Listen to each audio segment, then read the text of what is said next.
According to new figures, nearly 1 in 5 teachers says the level of communication expected of them is now unmanageable. In some schools, staff are expected to call home for every behaviour incident, no matter how small it is. Were these SLT ever teachers?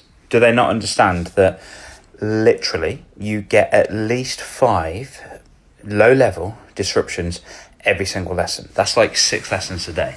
Seriously, so that's 30 phone calls home. 5.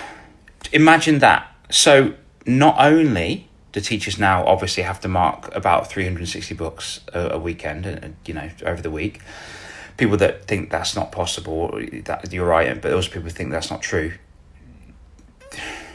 You're deluded, and you're just not. You're arrogant.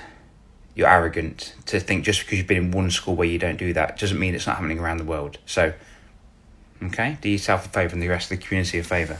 Obviously, non-teachers. If you've got nothing nice to say, piss off.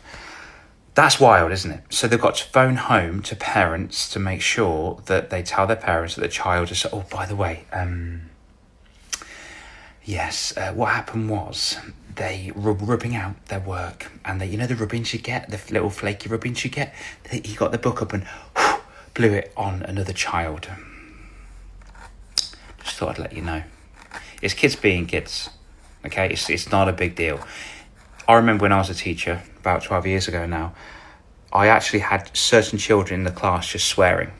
Not crazily, just slipped out, just like whatever it was, it slipped out. And I had a choice to make. I could have either reported it, I could have either had a right go, could have given him a C1 or a C2, or make him stand outside, or her, or whatever. But that, again, just disrupts the flow of the lesson. You've got to use your common sense as a teacher. You can't report every single little thing. If you did that, you're going to disrupt the whole lesson, because this child may or may not, disrupt the whole lesson because I don't want to do the paperwork. Oh, fuck, I'll see you. And it gets worse, it escalates. And next thing you know, they're in isolation. You've got to use your common sense. You don't have to report every single little thing. If you are in a school where you have to do that, report at home, that's very cancerous, narcissistic, and controlling. Really, it's indoctrinating. It's horrendous. Refuse to do it. Have a time-directed calculator. Stick to it. Sorry, I was unable to make the calls home. I've gone over my hours. And just watch their face squirm, and have the confidence to do that, please. If you're a teacher, have the confidence to put your kids first, your own kids first, not the kids in the class, okay? Trust me, you're going to have a very whittled life if you were to not do that. From personal experience.